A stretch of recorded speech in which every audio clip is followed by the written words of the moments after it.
사무엘하 23장. 이는 다윗의 마지막 말이라. 이새의 아들 다윗이 말하며 높이 올리운 자 야곱의 하나님에게 기름 부음 받은 자 이스라엘의 노래에 잘하는 자가 말하였도다. 여호와의 신이 나를 빙자하여 말씀하시며 그 말씀이 내 혀에 있도다. 이스라엘의 하나님이 말씀하시며 이스라엘의 바위가 내게 이르시기를 사람을 공의로 다스리시는 자 하나님을 경외함으로 다스리는 자여, 저는 돋는의 아침 빛 같고 구름 없는 아침 같고 비후의 광선으로 땅에서 우미 돋는 새 풀 같으니라 하시도다. 내 집이 하나님 앞에 이같이 아니하냐. 하나님이 나로 더불어 영원한 언약을 세우사 만사에 구비하고 견고케 하셨으니 나의 모든 구원과 나의 모든 소원을 어찌 이루지 아니하시랴. 그러나 사악한 자는 다 내어 버리울 가시나무 같으니 이는 손으로 잡을 수 없음이로다. 그것들을 만지는 자는 철과 창자루를 가져야 하리니 그것들이 당장에 불사르리이다 하니라. 다윗의 용사들의 이름이 이러하니라. 다그몬 사람 요셉 바세벳이라고도 하고 에센 사람 아디노라고도 하는 자는 군장의 두목이라. 저가 한때 800인을 쳐 죽였더라. 그 다음은 아호아 사람 도대의 아들 엘라살이니 다윗과 함께 한 세 용사 중에 하나이라. 블레셋 사람이 싸우려고 모임에 이스라엘 사람들이 물러간지라. 세 용사가 싸움을 도두고 저가 나가서 손이 피곤하여 칼에 붓기까지 블레셋 사람을 치니라. 그 날에 여호와께서 크게 이기게 하셨으므로 백성들은 돌아와서 저의 뒤를 따라가며 노력할 뿐이었더라. 그 다음은 하랄 사람 아게의 아들 삼마라. 블레셋 사람이 떼를 지어 녹두나무가 가득한 밭에 모임에 백성들은 블레셋 사람 앞에서 도망하되 저는 그 밭 가운데서 서서 막아 블레셋 사람을 친지라. 여호와께서 큰 구원을 이루시니라. 또 30두목 중 3사람이 곡식 벨 때에 아둘람 굴에 이르러 다윗에게 나아갔는데 때에 블레셋 사람의 떼가 르바임 골짜기에 진쳤더라. 그때 다윗은 산성에 있고 블레셋 사람의 영체는 베들레헴에 있는지라.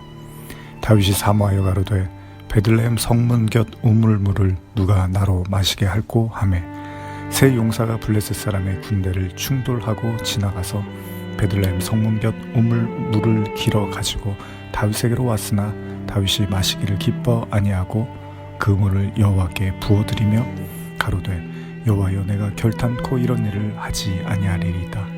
이는 생명을 돌아보지 아니하고 갔던 사람들의 피니이다 하고 마시기를 즐겨 아니하니라. 세 용사가 이런 일을 행하였더라. 또 스루아의 아들 요압의 아우 아비세니 저는 그 3인의 두목이라. 저가 창을 들어 300인을 죽이고 그 3인 중에 이름을 얻었으니 저는 3인 중에 가장 존귀한 자가 아니냐. 저가 저희의 두목이 되었으나 그러나 첫 3인에게는 미치지 못하였더라. 또 갑셀 용사의 손자 여호야다의 아들 브나야니 저는 효용한 일을 행한 자라. 일찍이 모압 아리알의 아들 둘을 죽였고 또 눈 올 때에 함정에 내려와서 한 사자를 죽였으며 또 장대한 애굽 사람을 죽였는데 그의 손에 창이 있어도 저가 막대를 가지고 내려와서 그 애굽 사람의 손에서 창을 빼앗아 그 창으로 죽였더라. 여호야다의 아들 브나야가 이런 일을 행하였으므로 세 용사 중에 이름을 얻고 30인보다 존귀하나 그러나 첫 3인에게는 미치지 못하였더라. 다윗이 저를 시위대 장관을 삼았더라.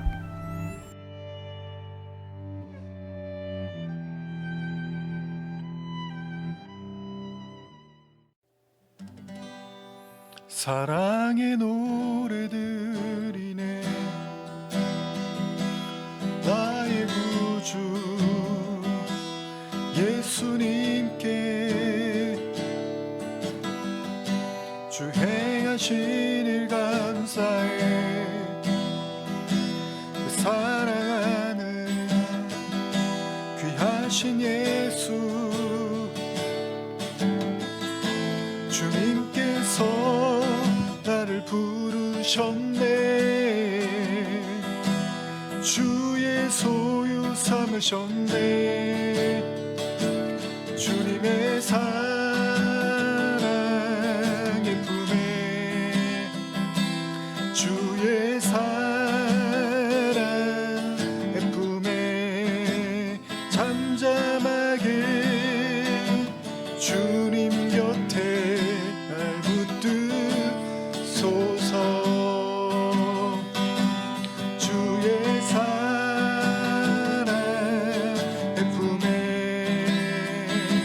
주님의 사랑 품에 잠잠하게 주님 곁에 날 붙드소서.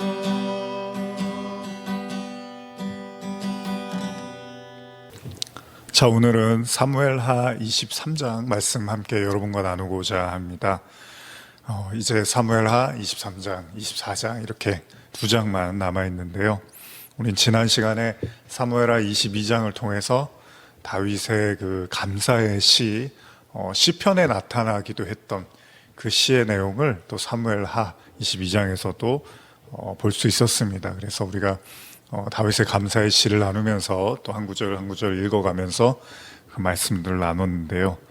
오늘은 23장인데 오늘은 또 다윗의 마지막 말이라고 이렇게 시작을 하고 있습니다. 근데 다윗의 마지막 말 이렇게 시작을 하는데요. 제가 오늘은 개역개정도 같이 이렇게 해서 읽어드리고자 합니다. 사무엘하 한번 23장 1절인데요. 제가 읽어드릴게요. 이는 다윗의 마지막 말이라 이새의 아들 다윗이 말하며 높이 세워진 자 야곱의 하나님께로부터 기름 부음 받은 자 이스라엘의 노래를 잘하는 자가 말하노라. 이렇게 기록이 되어 있습니다. 마지막 말 참 의미심장하죠. 오늘도 이 말씀 통해서 우리 또 큰 또 우리 자신의 또 말씀 양식이 되는 그런 시간 되기를 바랍니다. 기도하겠습니다. 하나님 아버지, 오늘 말씀을 또 듣습니다. 또 말씀을 묵상합니다. 하나님, 우리에게 크신 주님의 사랑과 은혜를 깨닫게 하시고 다윗의 그 치열했던 삶 속에서 우리의 삶을 또 보게 하시고 다윗의 삶에서 하나님의 구해내심과 살려주심을 통해서 오늘 우리에게도 여전히 하나님의 역사하심을 깨닫게 하여 주시옵소서. 감사드리며 예수님의 이름으로 기도합니다. 아멘. 자, 오늘 다윗의 마지막 말로 시작을 하는 이 말씀들 우리 함께 나누려고 하는데, 마지막 말 여러분들 어떻게 생각하십니까? 이 마지막 말이라는 게 죽기 전에 마지막으로 하는 말 이렇게도 우리가 이해할 수 있지만 또 다른 의미에서는 가장 중요한 어떤 말이기도 하겠죠. 죽기 전에 사람이 유언이라고 하는데 어떤 말을 남긴다는 건 정말 중요하니까 하는 얘기잖아요. 그러니까 마지막으로 하는 말이다, 이런 의미에는 그런 뜻도 있겠죠. 정말로 중요한 이야기다. 그래서 근데 이게 진짜 어떤 의미일까 해서 주석을 좀 우리가 같이 좀 볼 필요가 있어서 제가 살펴봤더니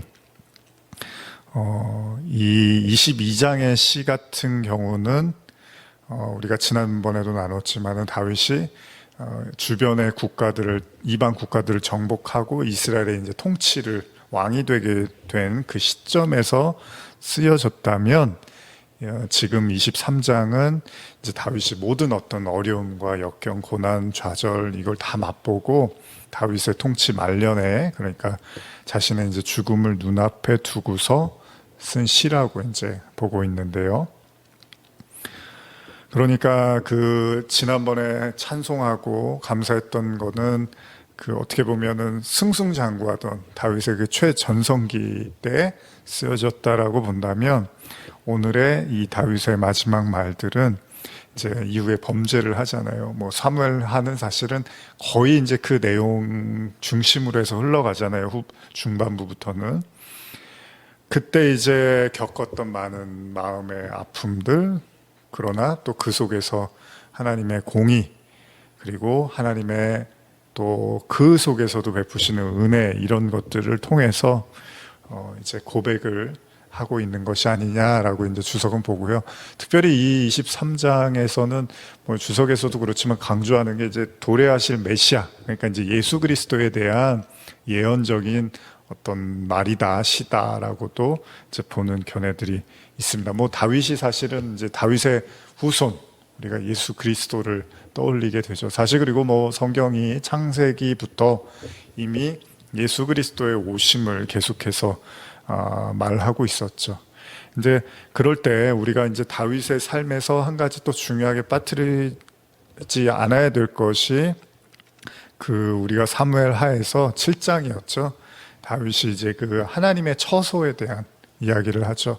자기는 이렇게 왕궁에서 화려하게 사는데 하나님이 거하실 때가 그 장막에 하나님이 거하시는 것이 이제 좀 마음이 불편해서 하나님의 이제 처소, 그래서 성전에 대한 이야기를 하고, 그때 이제 나단 선지자를 통해서 또 많은 축복을 받았던 언약을 또 말씀했던 내용들을 이렇게 같이 이제 우리가 머릿속으로 그리면서 오늘 이 말씀들을 보면 좋을 것 같은데요.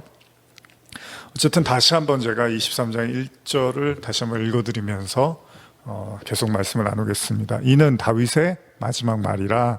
이새의 아들 다윗이 말하며 높이 세워진 자, 야곱의 하나님께로부터 기름 부음 받은 자, 이스라엘의 노래를 잘하는 자가 말하노라. 그래서 여기 보면은 이 주석에도 이런 언급이 있는데, 지금 다윗의 마지막 말 그러면서 이새의 아들 다윗 이렇게 표현을 하고 있어요.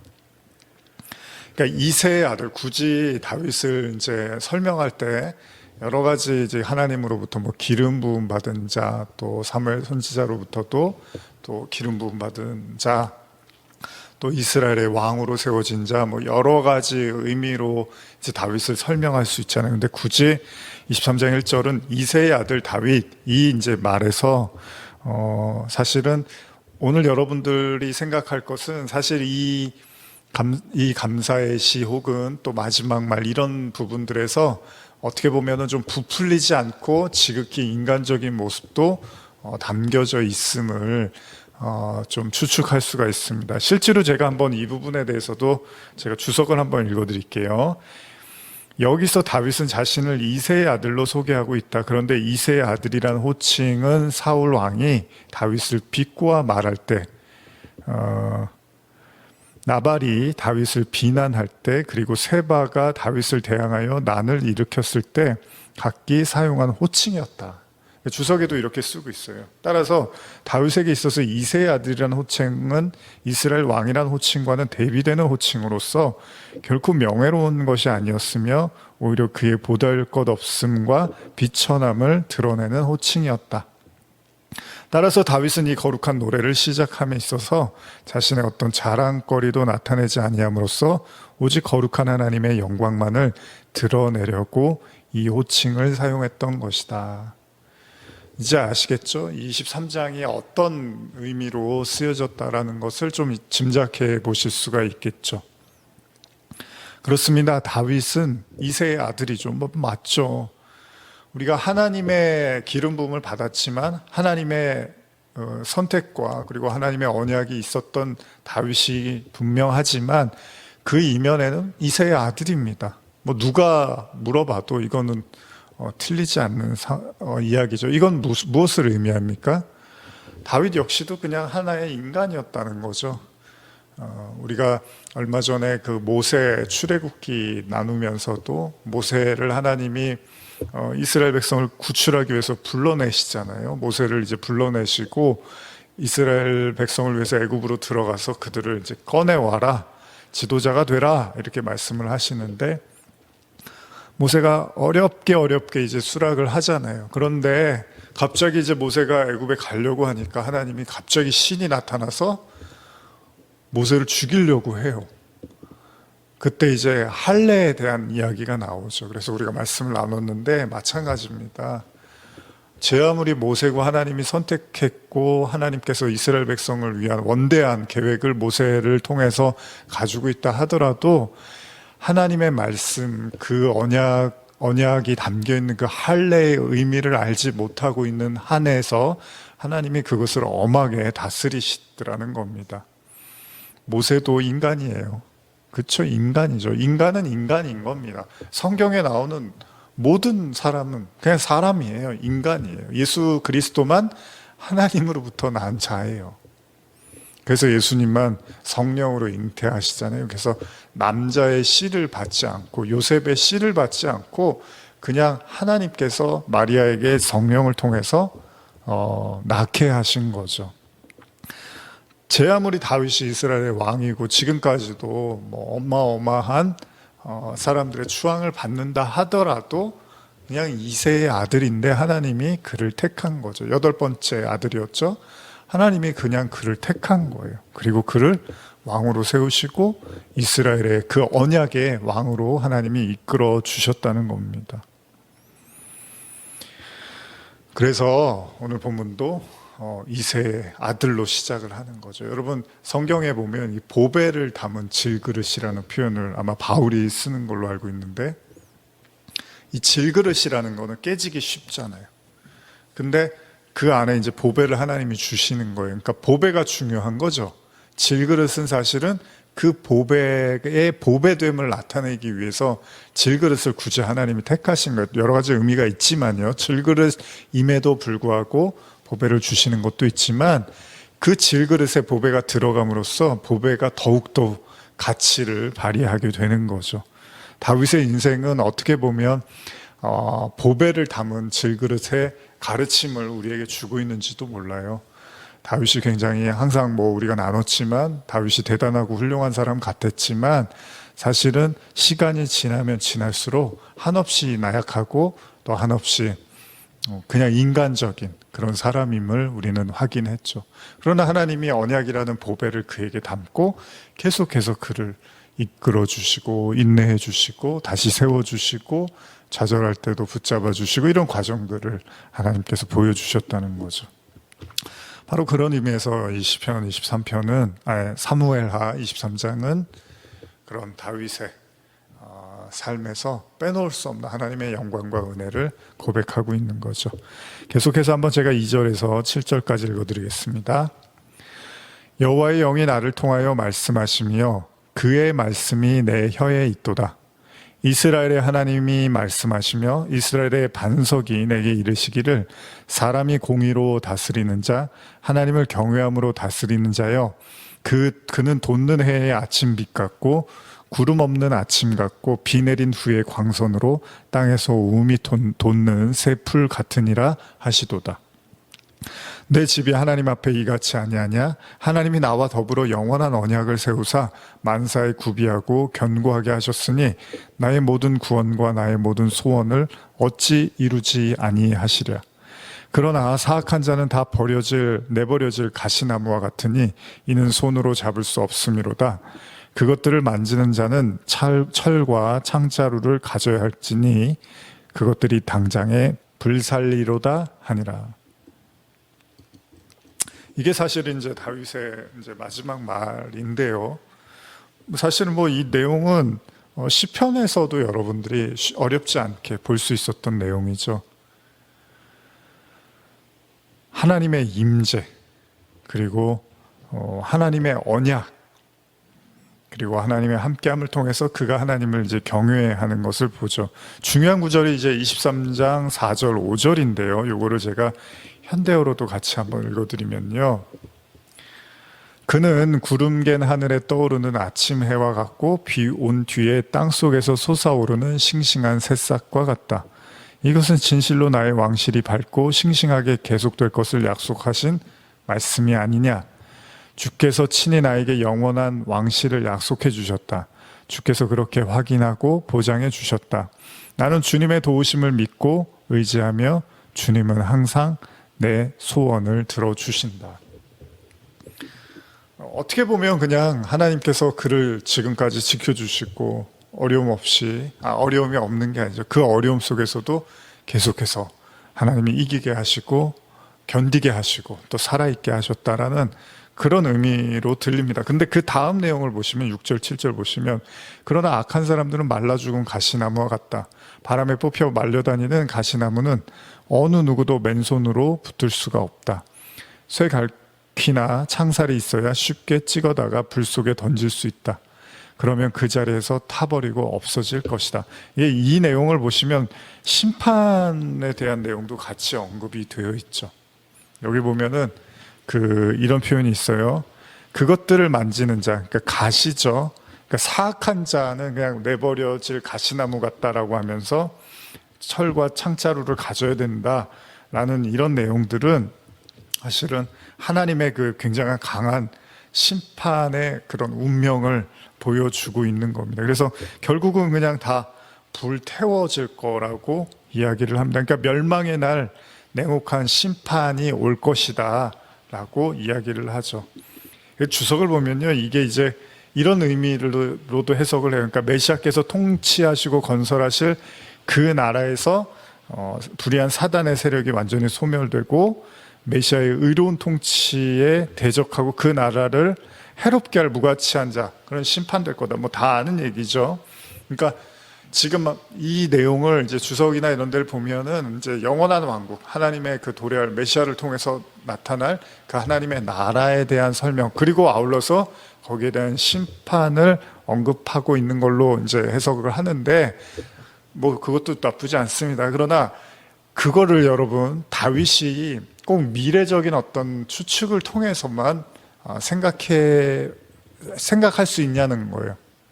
무슨 말이냐면, 물론 지금 하나님의 임재 속에서 다윗이 이런 고백을 하는데, 이것이 어떤 예언자적인 의미에서 앞으로 이제 그렇게 될 거야 라고 하지만, 그러면 다윗이 지금까지 살아오면서는 그런 일이 없었냐는 거예요.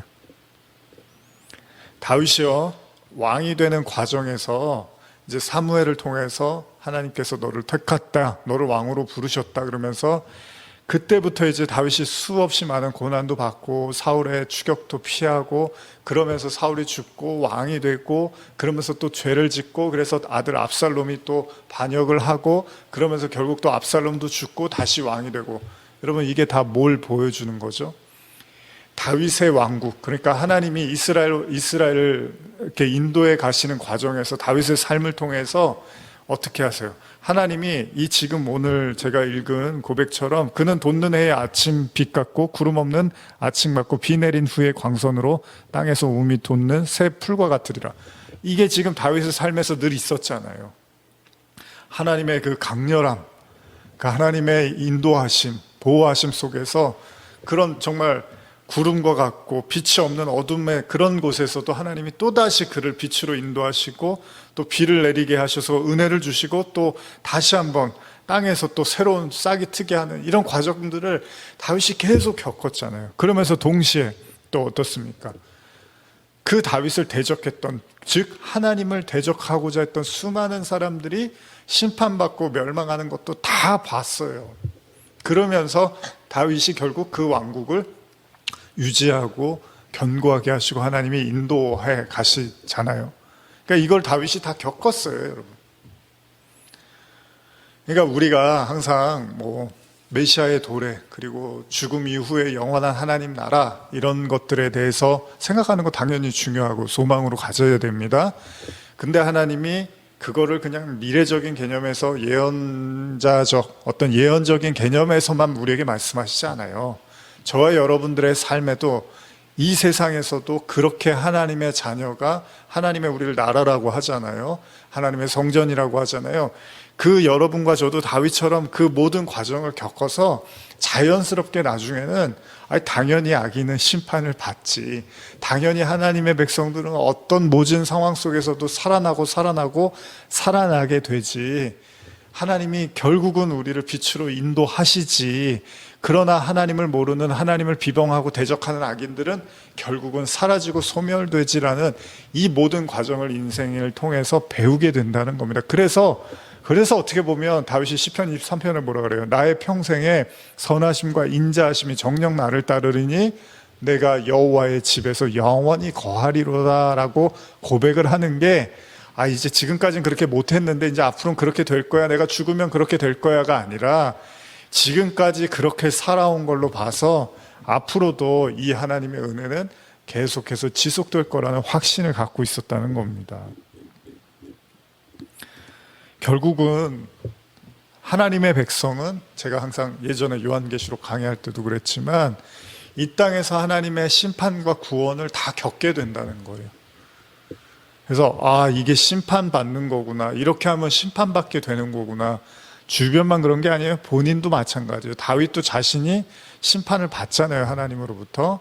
그러나 이렇게 심판을 받지만 또 하나님이 이런 속에서 구원도 해주시는구나, 이거를 다 겪는 거예요, 이 땅에서. 그래서 노아도 하나님의 심판도 보고 그 속에서 하나님의 구원도 보는 거죠. 어떤 분이 그런 말씀을 하셨거든요. 예전에 뭐 노아 얘기 나누다가 그 노아의 이제 방주를 만들고 나서 비가 막 쏟아지잖아요. 근데 그 속에서 이제 노아가 수많은 날들을 그 안에 있었잖아요. 근데 그 안에 그 짐승들도 많고 그러니까 그 배설물이나 이런 게 매일마다 나올 거 아니에요. 그러니까 얼마나 그 안에서 힘들었겠냐. 냄새 나고. 근데 그 시간을 이제 같이 견딘 거 아니냐. 이제 이런 말씀하셨는데 맞아요. 어떤 의미에서 노아가 직접적으로 비를 맞지는 않았지만 그 폭우가 쏟아지는데 그 한복판에 있었던 건 아니에요. 방주 안에 있었으니까 보호는 받고 있었어요. 그러나 그 속에서도 결코 편한 시간을 보내지는 않았을 거예요. 그 속에서도 어떻게 보면 노아는 정말 수없이 견디고 인내하고 기도하면서 그 시간들을 지내갔을 거죠. 그렇게 생각한다면 다윗의 삶에서도 역시 그러하다는 겁니다. 그는 이미 인생을 통해서 심판과 구원을 모두 경험한 것이죠. 그러니까 여러분들의 삶에서도 무가치한 시간은 없는 거예요. 무의미한 시간은 없는 거예요. 심판을 받는 것 같으면 심판받는 것으로도 충분히 의미가 있는 거고요. 또 그 속에서 구원의 역사, 은혜를 누리면 다 의미가 있는 거예요. 그러니까 어떤 경우에도 성도에게는 무가치하고 무의미한 시간은 없는 거죠.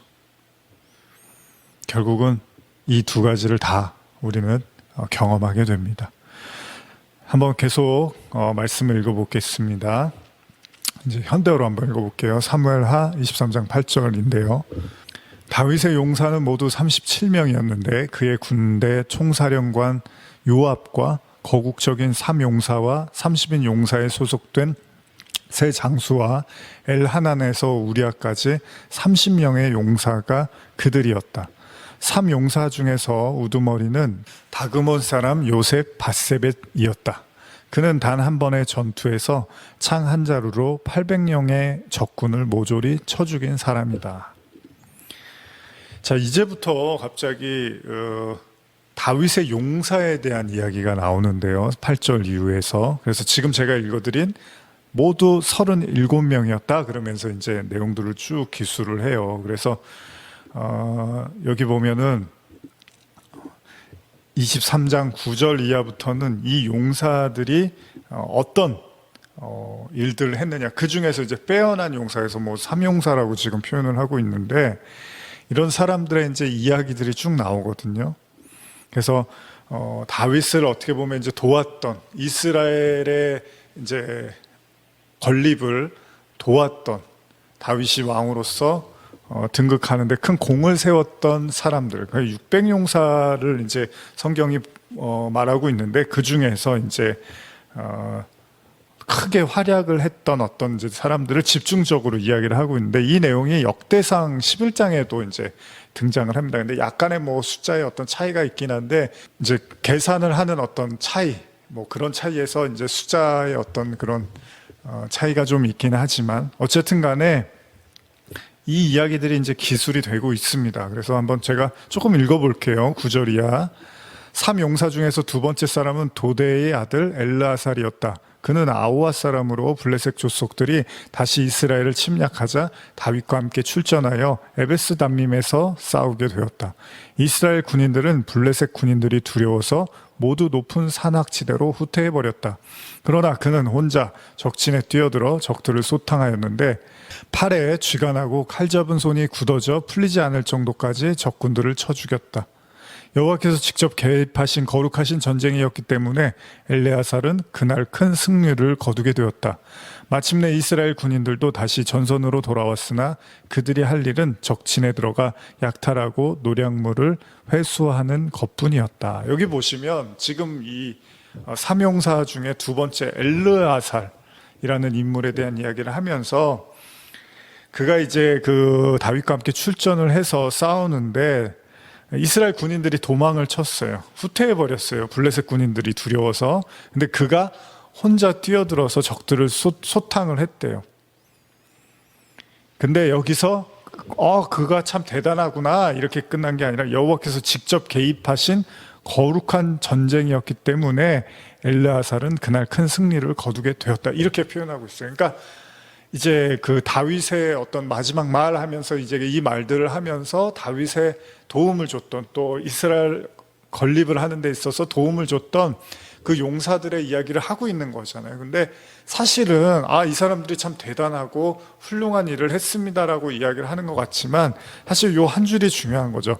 여호와께서 직접 개입하신 거룩하신 전쟁이었다는 거예요. 그러니까 이거는 하나님께서 개입을 했다라는 것을 강조하고 있는 거겠죠. 개역개정으로도 읽어보면 그날에 여호와께서 크게 이기게 하셨으므로 백성들은 돌아와 그의 뒤를 따라가며 노력할 뿐이었다, 이렇게 기록이 되어 있어요. 그러니까 이 삼용사라는 게 이후에도 또 그런 비슷한 표현들이 성경에 나오고 있거든요. 근데 결국은 하나님이 이제 셋 계속 이런 표현들이 나와요. 근데 하나님께서 하셨다라는 것을 사실 강조하기 위한 메시지이기도 합니다.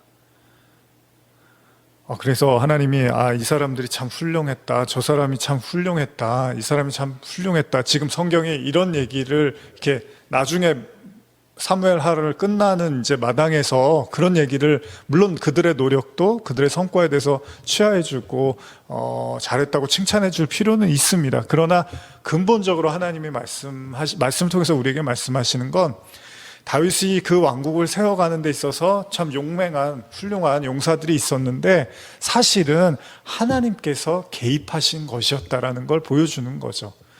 여러분, 다윗이 압살롬 때문에 이제 고통받고 압살롬 때문에 쫓겨나서 도망다니는 신세가 되고 이랬잖아요.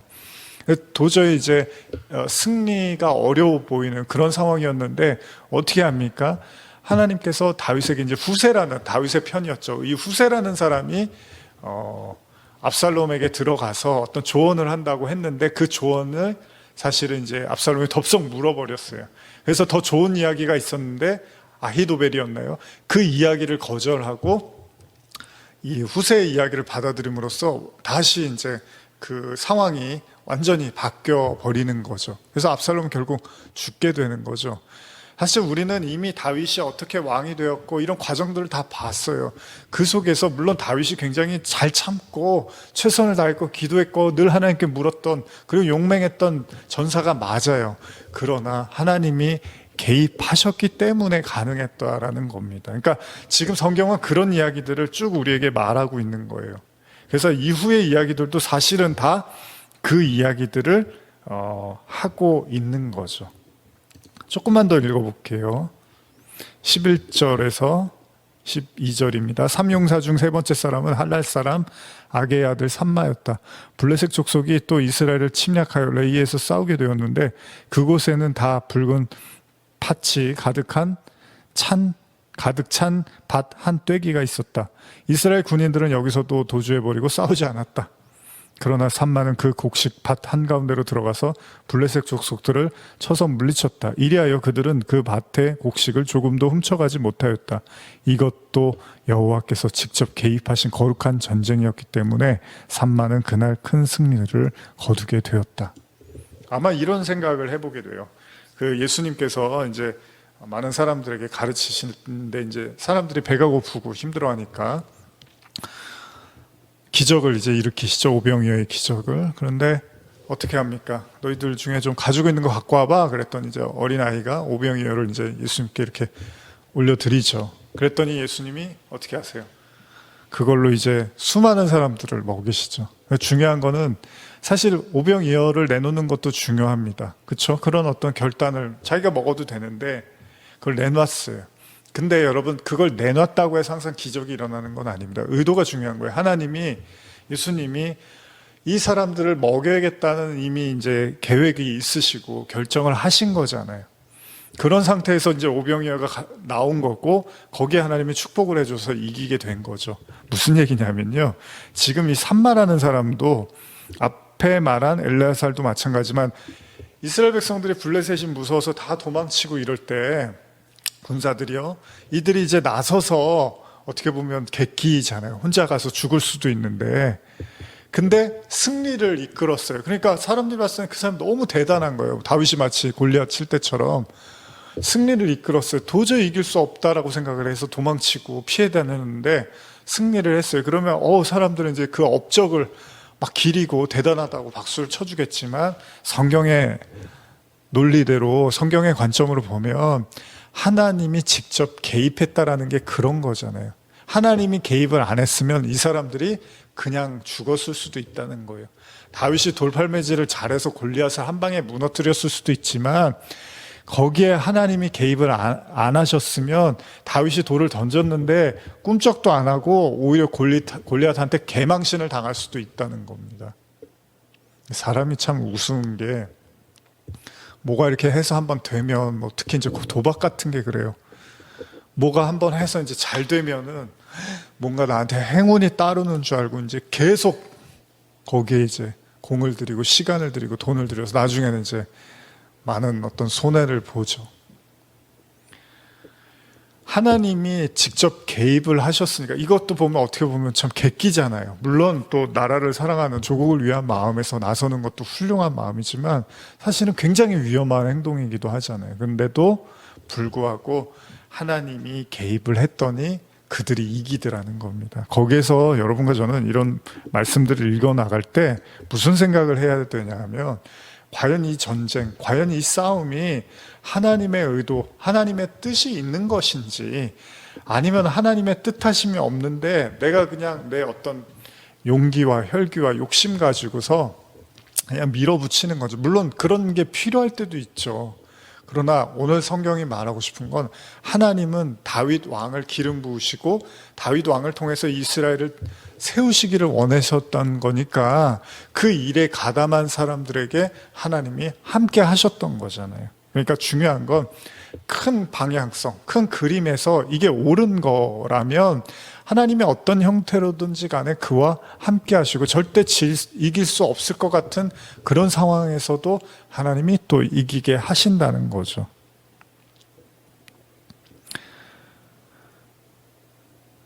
그런 내용들이 계속해서 나오고 있습니다. 16절까지도 이제 그런 내용들이 있고요. 그리고 또 18절에서 24절까지도 이런 이제 새 장수를 또 언급을 하면서 이야기를 하고 있는데 제가 16절까지만 13절에서 한번 읽어드릴게요. 추수가 시작될 때 블레셋 족속이 또 이스라엘을 침략하여 르바임 골짜기에 진을 쳤다. 그들은 유다 남쪽에 숨은 다윗을 북쪽에서부터 공격하려고 흰놈 골짜기 남쪽으로 올라갔다. 북쪽에 있는 이스라엘 군대가 다윗을 지원하러 내려오지 못하게 하려는 작전이었다. 이때 30인 용사에 소속되었으나 그 수에 포함되지 않은 새 장수가 아둘람 굴로 다윗을 찾아갔다. 이때 다윗은 산성에 있었고 블레셋 군대의 주둔지는 다윗의 고향 마을인 베들레헴에 있었다. 다윗은 자기의 고향 마을의 적에게 짓밟히는 것을 슬퍼하다가 문득 그곳에 시원한 샘물이 생각나자 목이 마르구나. 이제 누가 베들레헴으로 내려가서 그 성문 곁에 시원한 물을 길어올 수 있겠는가 하고 탄식하였다. 그러자 새 장수가 블레셋 진지를 뚫고 들어가서 그 샘물을 길어다가 다윗에게 바쳤다. 그러나 다윗은 그 물을 마시지 않고 여호와께 제물로 부어드리며 이렇게 말하였다. 여호와여, 제가 이렇게 부당한 일을 저지르지 않도록 저를 지켜주소서. 제가 이런 물을 마시게 된다면 그것은 목숨 걸고 가서 물을 길어온 사람들의 피를 마시는 것이나 마찬가지가 아니겠습니까? 다윗이 이렇게 말하며 그 물을 마시지 않았는데 그 새 장수의 업적은 그 정도였다. 이러면서 이 장수에 대한 이야기를 또 24절까지 하고 있어요. 앞서서 다윗의 마지막 말로 시작하고 이제 다윗의 그 용감했던 용사들에 대한 이야기를 성경이 이제 써내려가고 있는데 지금 이야기도 어떻게 보면 굉장히 감동적이죠. 다윗이 자기 고향이 짓밟히는 걸 보고 있었고 거기에서 이제 그 고향의 물을 마시고 싶어 했는데 이 새 장수가 들어가서 그 물을 떠온 거예요. 근데 다윗이 너무 미안해서 목숨을 걸고 그 물을 떠온 게 너무 미안해서 이제 차마 못 마시겠으니까 그걸 하나님께 이제 드렸다라는 내용이죠. 그러나 너무 고마운 거죠. 그러나 단순히 이제 성경이 또 그런 이야기만 하고 있는 건 아니에요. 이 물이라는 게 어떻게 보면 저는 그렇게 생각해요. 이 새 장수가 들어가서 떠와야 할 만큼의 그 어떤 소중한 물. 그래서 다윗이 그 마음을 알고 이제 하나님께 드렸잖아요. 어떻게 보면 이 예수님이 이 요한복음 4장에서 사마리아 여인 만나면서 우리 잘 아시죠? 그 야곱의 우물 곁에서 이제 물을 뜨러 나온 여인에게 목이 마르다고 하니까 여인이 이제 자기가 이제 물을 떠서 주려고 하니까 그런 거 말고 진짜 물이 있어 그러면서 이제 영원한 생수에 대한 예수님이 말씀을 하시죠. 사실은 이 새 3이라는 숫자가 이제 앞서도 나오고 또 새 장수 나오고 이런 것들이 사실은 훌륭한 어떤 용사들 3명이 있었어 이렇게도 보지만 사실 성경은 그 하나님의 왕국을 일으켜 세워 나가는 것에 있어서의 어떤 그 하나님의 인도하심과 이끄심을 이제 이런 식으로 표현을 하고 있기도 한 거죠. 그러니까 물이라는 게 굉장히 소중한 거잖아요. 이스라엘 백성들이 광야에서 막 물이 없어서 하나님한테 이렇게 원망하고 이런 내용들이 나오죠. 그래서 하나님이 반석을 쳐라. 그럼 물이 나온다. 근데 반석은 또 뭐예요? 우리가 예수 그리스도로 알고 있죠. 예수 그리스도를 통해서 우리가 영원한 생수를 또 맛보게 되는 그런 내용들처럼 지금 다윗도 이런 어떤 그 새 장수의 이런 이야기들 속에서 하나님은 또 어떤 영원한 생수, 우리의 정말 필요한, 우리가 정말 마셔야 될 그 물, 그런 어떤 영적인 의미도 내포하고 있다는 것입니다. 그리고 나서 24절 후반부터는 이제 30인 용사에 대한 이름을 언급을 해요. 근데 제가 이거를 다 이제 읽어드릴 수는 없고요. 여러분들 한번 시간 나실 때 성경을 좀 보시면, 그래서 25절부터 해서 하롯 사람 삼훗, 하롯 사람 엘리가 이렇게 하면서 쭉 이제 그 용맹했던 용사에 대한 이름들이 이렇게 나와요. 24절 이후부터 이제 30인의 용사의 이름을 열거하면 다음과 같다. 베들레헴 사람으로서의 도도의 아들 엘하난, 하롯 사람 삼훗, 하롯 사람 엘리가 뭐 이러면서 쭉 나와요. 근데 굉장히 좀 놀라운 게 아까도 이미 사실 나오긴 했지만 마지막이에요. 23장 39절에 어떻게 끝나냐면 23장이요. 개역개정을 읽어드릴게요. 햇사람 우리아라 이상 총수가 37명이었다. 이렇게 마무리를 해요. 우리아가 등장을 합니다. 어떻게 보면 다윗이 참 언급하고 싶지 않은 인물이죠. 저도 이 부분을 보면서 굉장히 좀 참 성경이 오묘하다. 예수님의 족보를 보면 이렇게 우리가 이제 이런 인물은 여기 올라가면 안 되는데 뭐 이런 이제 생각을 할 수 있는. 근데도 불구하고 예수님의 족보에 이렇게 올라가 있는 사람들이 있죠. 지금 다윗의 마지막 말 하고서 거창하게 시작했던 사무엘하 23장의 마지막이 이 우리아 이야기로 끝나고 있습니다. 그러니까 다윗에게 어떻게 보면 굉장히 치명적인 치부란 말이죠. 그래서 현대 성경을 보면 이렇게 쓰고 있는데요. 햇사람 우리아 등 이상의 7명은 요단강 동쪽 지역의 사람들을 중심으로 귀한 이방인들까지 포함시켜 나열된 용사이다. 이렇게 37명인데 여기서 우리아 장군을 맨 나중에 열거한 것은 이거는 이제 현대 성경이 이제 덧붙인 이야기 같아요. 이제 좀 더 이해를 위해서 여기서 우리아 장군을 맨 나중에 열거한 것은 다윗과 그 용사들을 조금도 영웅화할 것 없고 다윗의 찬란한 역사도 여호와의 은혜와 용서하심으로 이루어진 것임을 보게 한다. 우리아는 왕에게 배반당한 의로운 장군이었기 때문이다. 이렇게 성경이 이제 마무리를 하고 있습니다.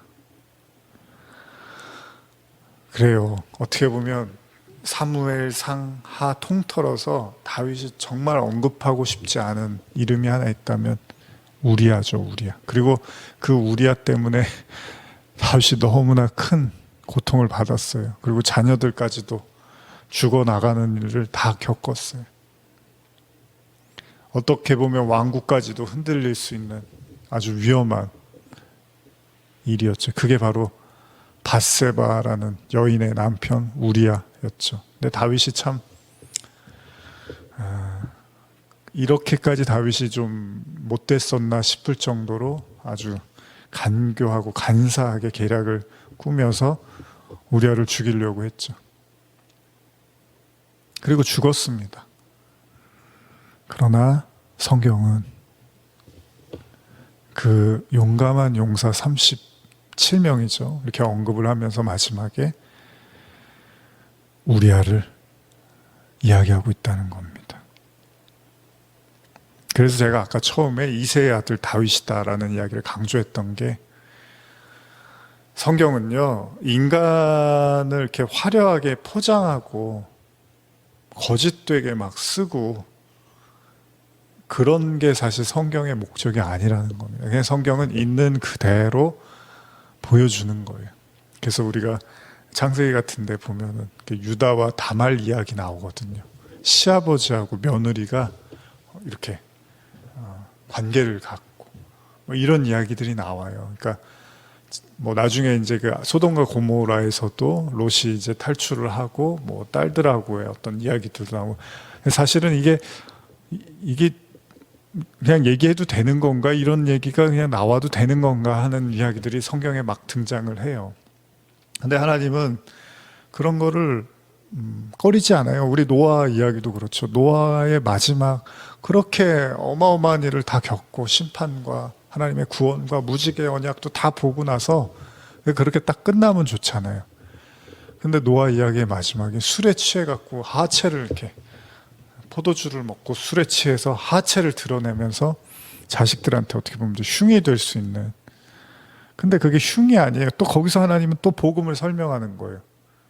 그래, 노아는 이렇게 하체를 드러내는 실수를 저질렀지만 하나님은 그 노아의 하체를 이렇게 덮어주는 아들, 그 아들을 통해서 축복을 하신다는 거예요. 근데 그걸 보고서 이렇게 수치스럽게 여기니까 그 저주를 받아요.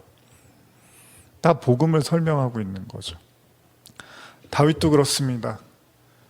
다윗이 정말로 언급하고 싶지 않았던 우리야. 여러분과 뭐 저도 만약에 제발 좀 이 얘기는 안 했으면 좋은데, 이 사람은 좀 내가 떠올리기 쉽지 않다. 다 그런 게 있을 거예요. 크고 작은. 근데 이제 우리가 누군가에 의해서 우리가 이제 만약에 피해를 봤다면 그건 좀 다르겠죠. 너무 막 밉고 원망스럽기도 하고 생각하고 싶지 않겠죠. 물론 그것도 우리가 하나님과의 관계에서 또 하나하나씩 또 해결해 가야 될 문제지만, 이제 그런 거 말고 내가 이제 실수한 경우, 내가 잘못한 거 있잖아요. 내가 잘못하고 실수해서 떠올리고 싶지 않은 그런 사건이나 사람, 그러니까 나 때문에 비롯된 거 있잖아요. 그런 거는 이제 내가 말하면은 내 치부를 드러내는 거잖아요. 내가 공격을 받고 핍박을 받은 거면, 내가 억울한 거면 차라리 이제 사람들이 동조해 주겠지만, 내가 이제 악행을 저지른 거는 얘기하고 싶지가 않잖아요. 근데 다윗의 마지막 말에, 그 마지막 구절에 우리아가 등장을 또 하는 거예요.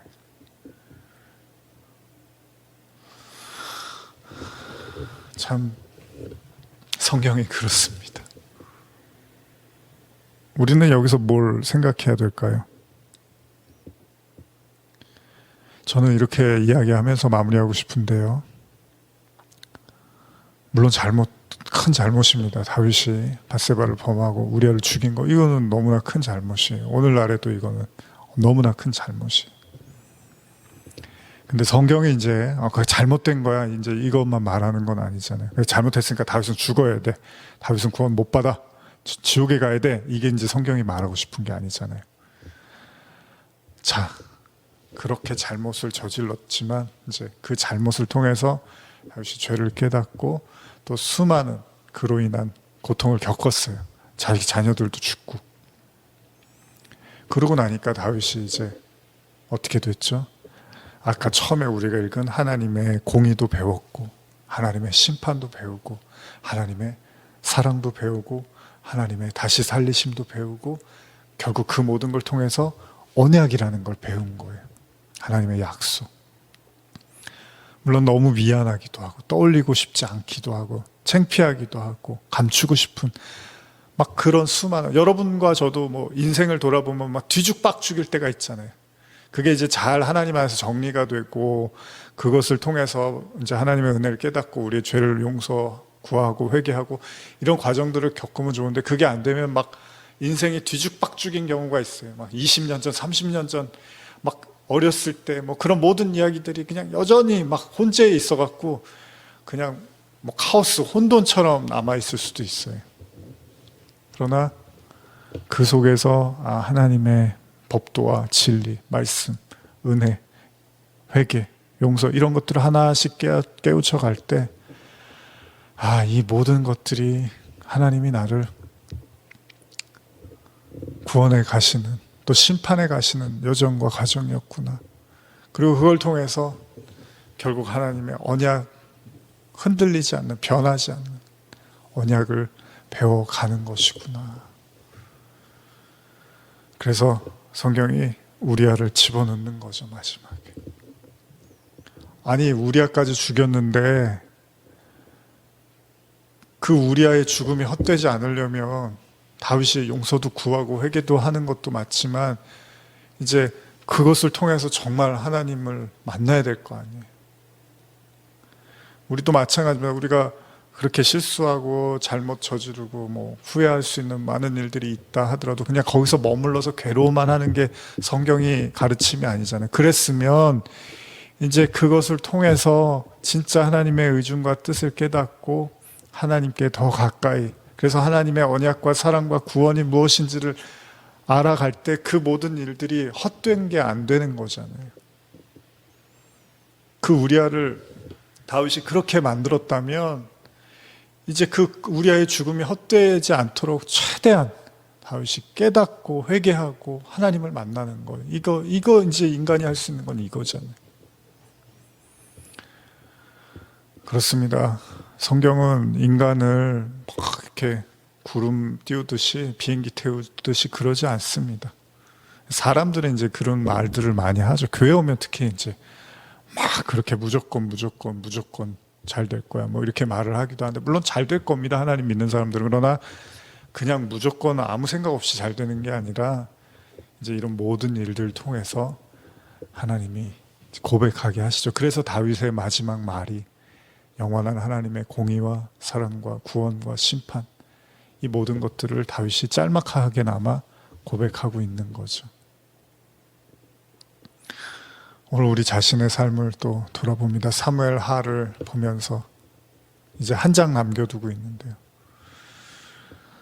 어쩌면 저와 여러분들의 인생에서 수많은 시간들, 사람들, 사건들, 환경들, 감정들, 이 모든 것들을 통해서 저와 여러분들이 진짜 하나님 앞에 무릎 꿇고 그 크신 하나님의 은혜와 구원과 심판, 그걸 통한 영원한 언약을 고백할 수 있다면 하나님의 이 모든 것들이 하나님의 인도하심이었구나. 이 여리고 부족하고 악한 이 나를 구원하시기 위한 하나님의 여정이었구나 라고 고백할 수 있는 우리의 마지막 말이 그렇게 고백되어지기를 간절히 소원합니다. 기도하시겠습니다. 하나님 아버지, 우리가 내세울 게 뭐가 있겠습니까? 잘한 일도 많겠지만 또 잘못한 일도 많고, 그 모든 것들이 하나님 앞에서 또 무슨 의미가 있겠습니까? 하나님의 창조 목적이 하나님의 자녀 되는 것이라는 걸 우리가 안다면 이 모든 인생사를 통하여 결국 하나님께 더 가까이 나아가게 하여 주시옵소서. 감사드리며 예수님의 이름으로 기도합니다. 아멘. 사랑의 노래들이네. 나의 구주 예수님께 주 행하신 일 감사해. 내 사랑하는 귀하신 예수, 주님께서 나를 부르셨네. 주의 소유 삼으셨네.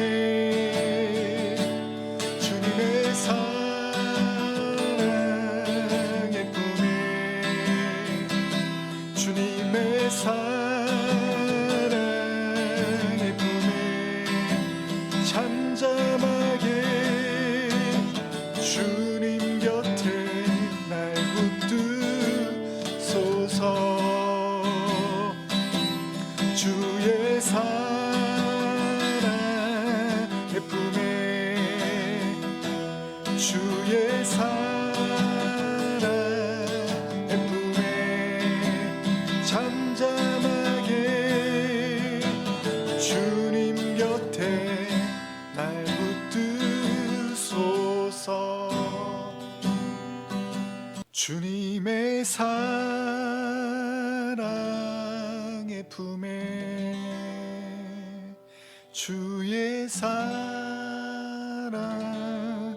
품에 잠잠하게 주님 곁에 잠잠하게 주님 곁에 날 붙드소서.